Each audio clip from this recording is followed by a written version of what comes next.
Hi, I'm Michael Tajima, and we're here at WTC, and I'm so excited to be joined by Dr. Yolanda Becker, the Chief Medical Officer of LifeGift. Well, Yolanda, what are you excited to see here at WTC this year? Well, it's obviously wonderful to network with all of our colleagues. And also, really, we've been very excited at LifeGift about Kidney Vault and how really game changing it's been with the app where surgeons and coordinators can follow the kidney as it moves across the country, that it can actually travel in an airplane. We love pictures with TSA. So we really found Kidney Vault to be a game changer in terms of placing kidneys. Oh, that's fantastic. And you've experienced it from both sides, right? Both as the transplant physician and on the OPO side now, right? Yes. I've been in transplant for a long time.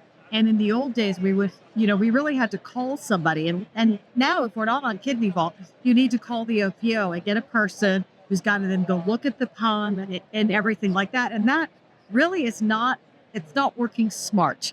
We can work smart with the Kidney Vault because we can have it on our phones. We can look. It doesn't require a phone call. It doesn't actually require somebody to get up, go to the pump and see what's going on. The other thing that's magical is obviously it doesn't need a lot of babysitting because you don't have to worry about the temperature. You can actually see the temperature. Right. So that if you feel like, okay, the temperature's getting a little warm, what's going on, then you can call. But by and large, you've not seen the temperature degrade in any way, shape, or form. The temperature's been constant. And I think that's really good for kidneys, especially ones that are traveling. Absolutely. Well, that's fantastic that you've been having a great experience. And, that's our goal, is to help expand the range and give new tools to the transplant community to help with expanding the donor pool. So Absolutely. Wonderful. Well, it's going to be an exciting few days here at WTC. We'll definitely see you around, and thank you for taking a minute with us. Thank you.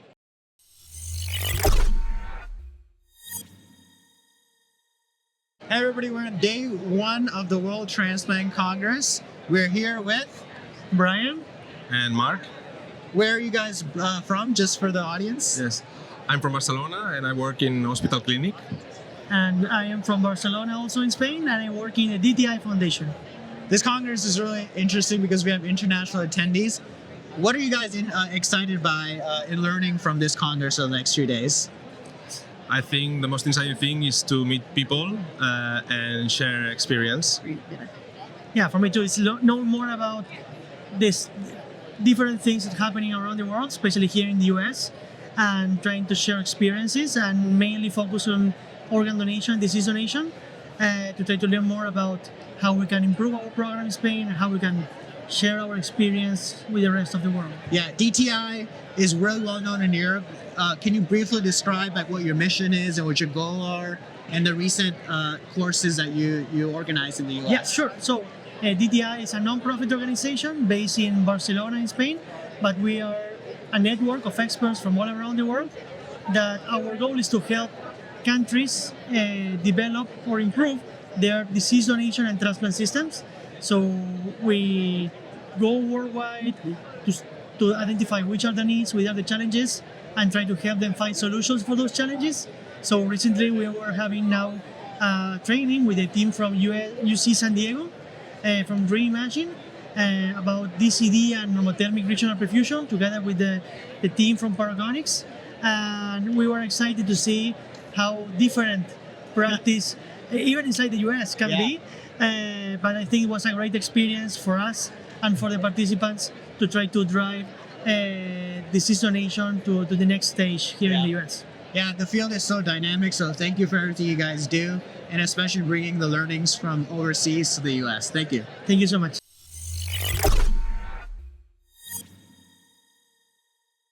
Hi, everyone, and welcome back to WCC 2025. Nathan, thank you so much for joining us this afternoon. Jake, it's great to see you. Would you mind maybe introducing yourself to the audience? Absolutely. I'm Nathan Fine. I'm the manager of organ utilization with the Donor Network of Arizona. We're the federally designated organ procurement organization, and we serve the state of Arizona. Wonderful. Well, thank you again so much for joining us. Yeah. I know we were talking a little bit earlier today. There's been a big theme at the conference in terms of addressing non-use of donor organs, particularly in the abdominal space. Would you maybe sharing some of your experiences from the OPO side, what you've been observing, and maybe what you've learned at the conference so far with respect to this? Absolutely. It's been a key theme at WTC this year of how we combat inefficiencies, barriers to transplantation, especially in the setting of late declines, more medically complex donors and medically complex recipients.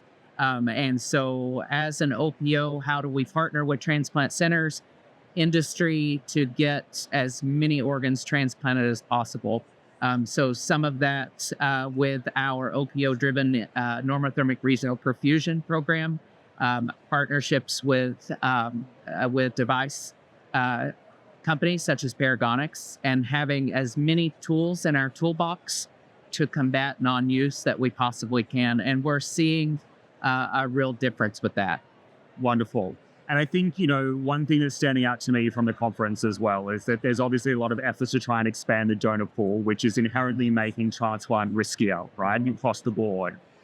Maybe how are you thinking about this idea of managing risk from the OPO side in terms of organ allocation and, again, trying to address this idea of non-use and organ utilization? Yeah, it's very interesting. I mean, we are seeing with preservation technologies, especially, we're seeing organs that we may not, as an OPO, have even offered to the transplant community a year and a half, 2 years ago. Yeah. And so, but with especially combinations of devices to match the donor and recipient scenarios and the distance and other logistical barriers involved, we're seeing not only more organs transplanted, but transplanted well with some pretty phenomenal outcomes. And it's even here at WTC, just hearing more and more of this experience. Yeah.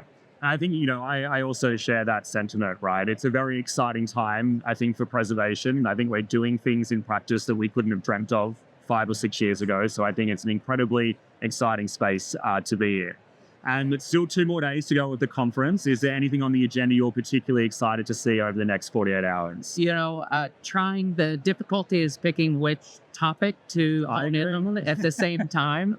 And so lots for liver and kidney in the space of preservation, and conversations about donor selection, medical complexity. So there's a lot to choose from as we're about halfway through the conference. Awesome. Well, thank you so much for joining us this afternoon. We appreciate your time and enjoy the rest of the conference. Thank you. Great seeing you guys.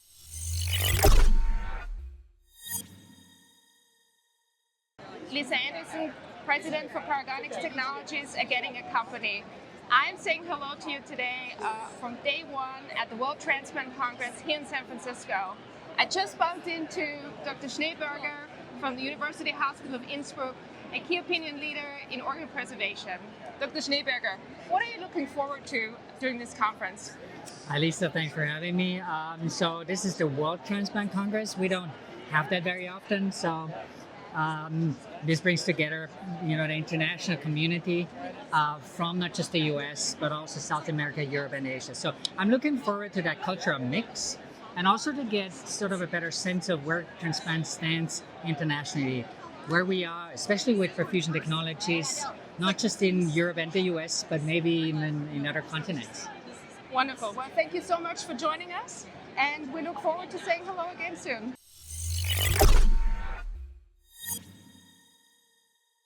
Lisa Anderson, President for Paragonix Technologies, a Getting a Company. I'm here with Dr. Moyurin, a key opinion leader in xenotransplantation.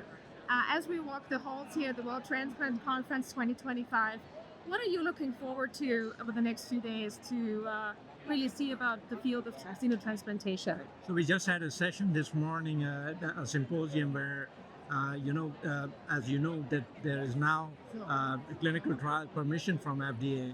So we are all excited about it, that it's for kidneys and not for heart yet, but I think the heart's next. So in this conference, we're trying to make everyone aware of that and see if we get other people recruited into this field. We look forward to seeing the advances in xenotransplantation and how technology like the kidney vault could potentially help in transporting xeno organs in the future. Thank you. Welcome.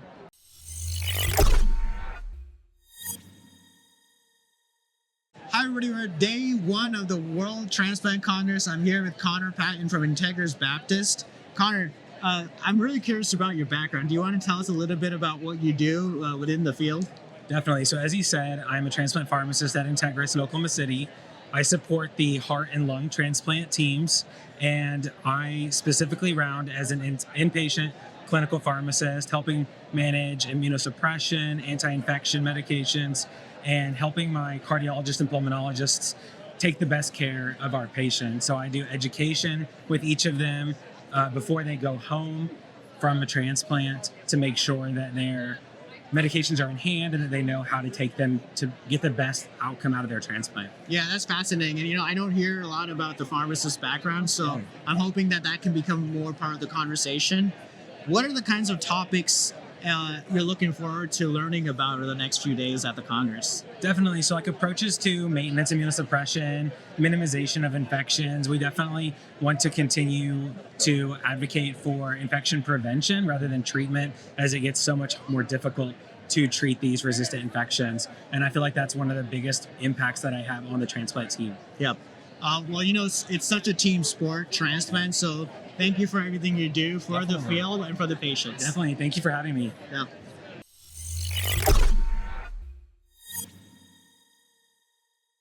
Lisa Anderson, President for Paragonix Technologies, getting a company. Hello from day 2 at the World Transplant Conference 2025. Just caught up with Dr. Witt from Tampa General Hospital, a pioneer in pancreas preservation. Dr. Witt performed our first in human with a Paragonix pancreas pack, and I just showed him our kidney vault, our end-to-end hypothermic perfusion device. Dr. Witt, can you just share your insights a little bit into what it would mean to implement end-to-end kidney pumping in kidney transplantation? Sure. I think it takes some of the stress out of accepting a kidney that has a prolonged cold ischemic time. With static cold storage, there's definitely the timer's moving quicker. And even taking a kidney that has 10, 12 extra hours of cold time is much more palatable when it's been pumped the entire time than a kidney that's been on ice. And we're talking extending from 34 hours to 42, 46 hours, and being able to use these kidneys that are great, but for one reason or another have tumbled through the match list. Wonderful. Well, we're looking forward to proving out the benefits of end-to-end pumping in kidney perfusion. Thank you. Thank you.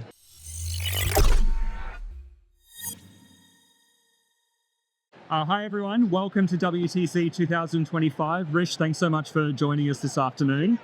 For the audience, you maybe just mind introducing yourself and what your role is. Absolutely. It's nice to meet everybody. My name is Rish Aurora, and I'm a transplant pharmacist at Northwestern in Chicago, Illinois, here in the United States. And I'm really honored to be here as well, and just explore San Francisco as well, and all that the World Transplant Congress has to offer this weekend. Wonderful. Is this your first WTC or ATC, or? It's my second, actually. I had the pleasure to go when I was a resident with my co-resident or work wife at the time, and that was a great time with Krista. And we learned a lot there, and we're certainly learning a lot now too in different roles, and just excited to see it from like a different point of view as like a clinical practitioner now rather than a resident at that point in time. So. Wonderful. What has been the most interesting session you've attended so far? I know we're early days, but...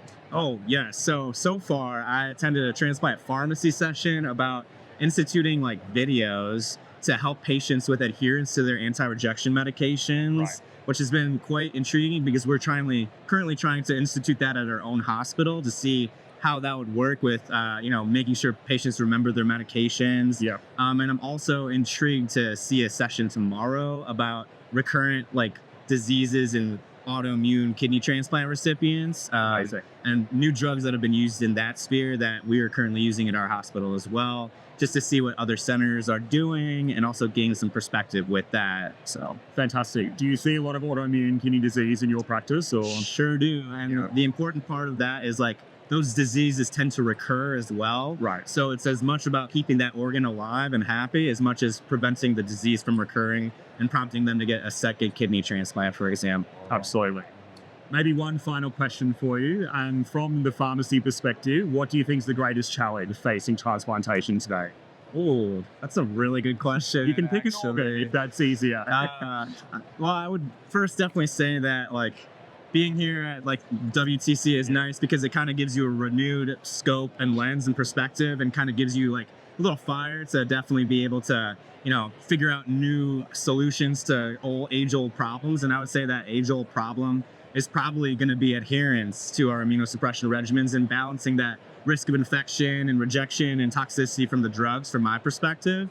And what type of way can I mimic or play around with the medications to make sure that we have the most optimal control over all those variables. And learning new things and new strategies in doing so is constantly what keeps me up get me up in the morning for work. So Absolutely. yeah. Well, thank you so much for joining us this afternoon. It's been a pleasure, and enjoy the rest of the conference. Thank you. I appreciate Thanks. it.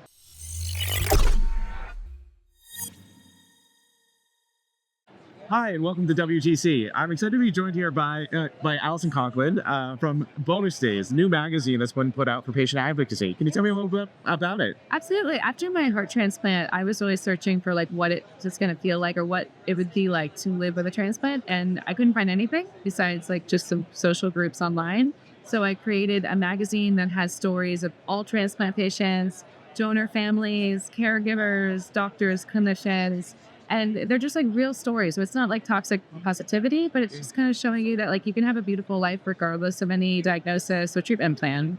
Well, that is incredible. And I think that's one of the beautiful things here at WTC is it brings a group together as both the medical side, the surgical side, new technologies, but also patient advocacy groups. And I understand you won an award last night for your patient advocacy work. I did. I won the AST Advocacy Award, and I'm just so honored. It was just really beautiful. I think what makes the magazine so special is that it's by patients for patients, right? It's by us. And so I'm really quite honored. Well, congratulations. And if anyone wants to find out more about Bonus Days, how could they find out more? Absolutely. You can go to bonusdaysmag.com or find us on Instagram at bonusdaysmag. Oh, fantastic. Well, thank you so much for stopping by. Oh my gosh, thanks for having me. Sure.